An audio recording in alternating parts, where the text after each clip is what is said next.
Bismillahirrahmanirrahim. Assalamualaikum warahmatullahi wabarakatuh. Bersyukur kepada Allah, bersalawat kepada Nabi.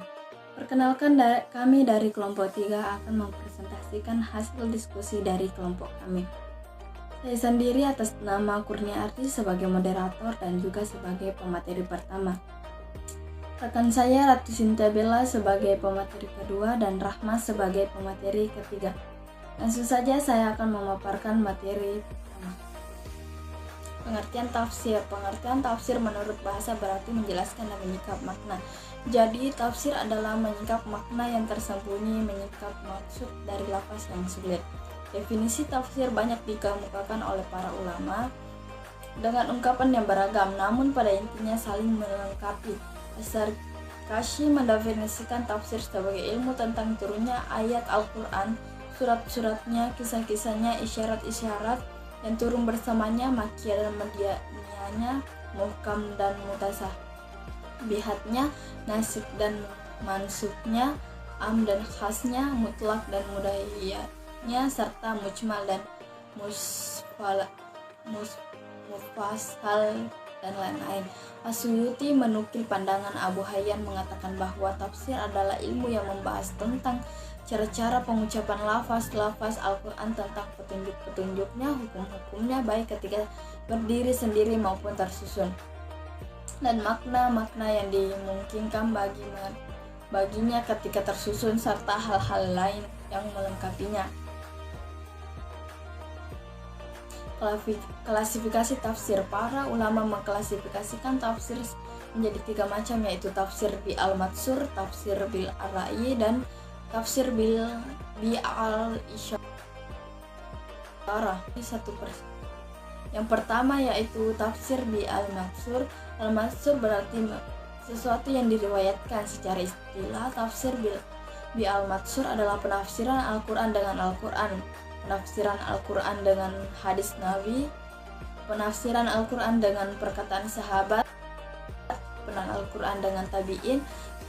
Tafsir Tabari misalnya, sekalipun di dalamnya dia berijtihad dengan menggunakan bahasa syair Arab, qiraat, ilmu nahwu, fikih, namun dia selalu memihak pada pendapat ulama salaf dan kembali pada nas Al-Quran, maka tafsirnya masih dikategorikan sebagai tafsir al-matsur.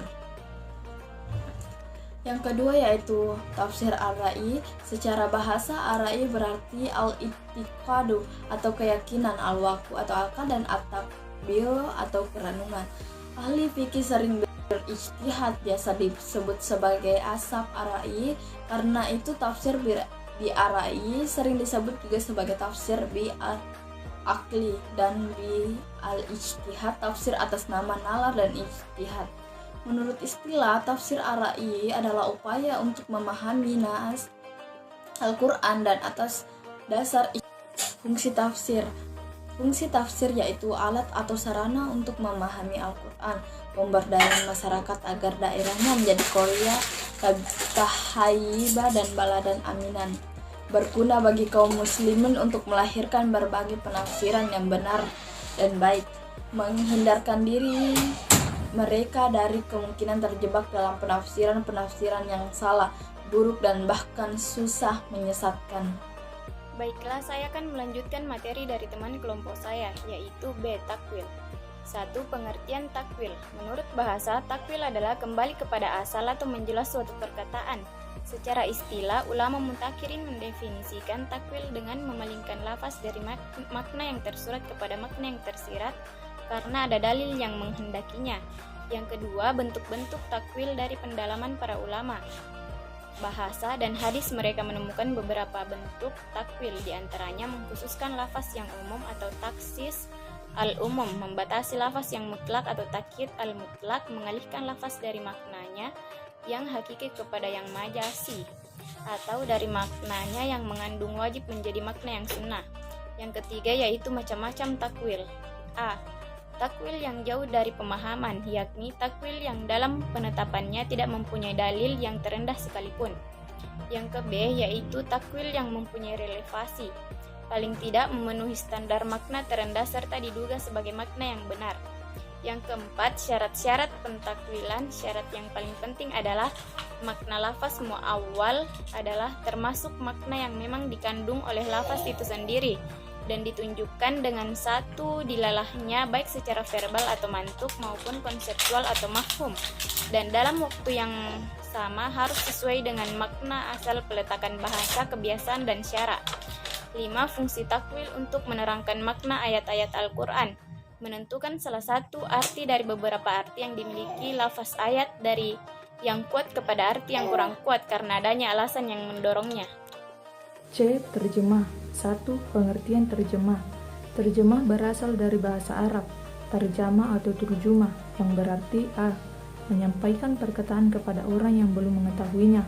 B. Menjelaskan perkataan dari bahasa aslinya. C. Menjelaskan perkataan dengan bahasa lain. D. Mengalihkan bahasa satu kepada bahasa lain.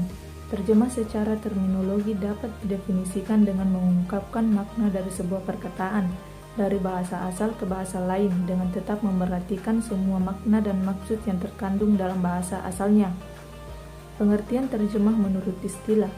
Terjemah harfiah, mengubah pembicaraan atau perkataan atau kalimat dari satu bahasa ke bahasa yang lain secara letterlek dengan tetap memerhatikan struktur bahasa asal.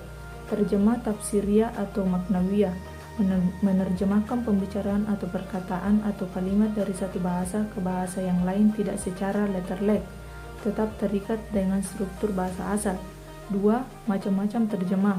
Terjemah interbahasa. Terjemah ini juga disebut dengan mengungkapkan kalimat dengan redaksi yang berbeda, yaitu menjelaskan kata-kata dalam satu bahasa dengan kata-kata berbeda dalam bahasa yang sama. 2. Terjemah antarbahasa. Terjemah semacam ini lazim disebut dengan terjemah hakiki, yaitu menjelaskan kata-kata atau simbol-simbol dengan simbol lain dari bahasa yang berbeda.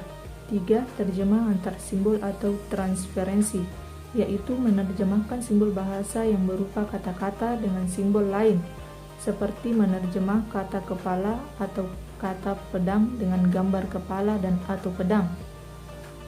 Sementara Isuddin Muhammad Najib menyuguhkan beberapa model terjemahan, yakni terjemah setia atau harfiah, yaitu penerjemahan dengan menyalin teks asli bahasa sumber secara linear, kata demi kata tanpa perubahan struktur kalimat dan tanpa memperhatikan makna-makna istilah yang ada dalam bahasa sumber. 2. Terjemah dengan perubahan terjemah. Model ini sering pula disebut dengan penyaduran. Dalam penerjemahan ini, teks bahasa asal disalin secara kalimat demi kalimat. 3. Terjemah bebas atau terjemah kreatif. Terjemah ini juga disebut dengan penerjemahan makna tanpa meninggalkan teks harfiah. Dalam terjemah model ini, penerjemah lebih mementingkan isi atau makna teks bahasa sumber, kemudian berusaha menyuguhkan dalam gaya dan suasana bahasa target, baik istilah, estetika, dan bahkan ada upaya pembuangan atau penyempitan, penambahan 1, 2, atau lebih. Fungsi terjemah: A. Mengalihkan atau memindahkan suatu pembicaraan dari suatu bahasa ke bahasa lainnya. B. Menafsirkan suatu kalimat dengan menerangkan maksud yang terkandung dalam bahasa yang dipahami. D. Tafsir, takwil, dan terjemah. Yang pertama, persamaan dan perbedaan tafsir, takwil, dan terjemah. Persamaannya: yang ke A, ketiganya menerangkan makna ayat-ayat Al-Quran. Yang ke B, ketiganya sebagai sarana untuk memahami Al-Quran. Perbedaannya: A. Tafsir, menjelaskan makna ayat yang kadang-kadang dengan panjang lebar, lengkap dengan penjelasan hukum-hukum dan hikmah yang dapat diambil dari ayat itu, dan seringkali disertai dengan kesimpulan kandungan ayat-ayat tersebut. Yang ke B. Takwil, mengalihkan lafaz-lafaz ayat Al-Quran dari arti yang lahir dan raji kepada arti lain yang samar dan marju. Yang ke C. Terjemah, hanya mengubah kata-kata dari bahasa Arab ke dalam bahasa lain tanpa memberikan penjelasan arti, kandungan secara panjang lebar dan tidak menyimpulkan dari isi kandungannya. Hubungan tafsir, takwil, dan terjemah. Kitab Ta'rifatnya menyatakan tentang hubungan tafsir dan takwil sebagai berikut. Takwil secara asalnya bermakna kembali, namun secara syara ia bermakna memalingkan lafaz dari maknanya yang dohir kepada makna yang mungkin terkandung di dalamnya. apabila makna yang mungkin itu sesuai dengan kitab Allah dan sunnah Rasulullah. Contohnya seperti firman Allah SWT, Dia mengeluarkan yang hidup dari yang mati. Al-An-Nabiyah ayat 95. Apabila yang dimaksud di situ adalah mengeluarkan burung dari telur, maka itulah tafsir.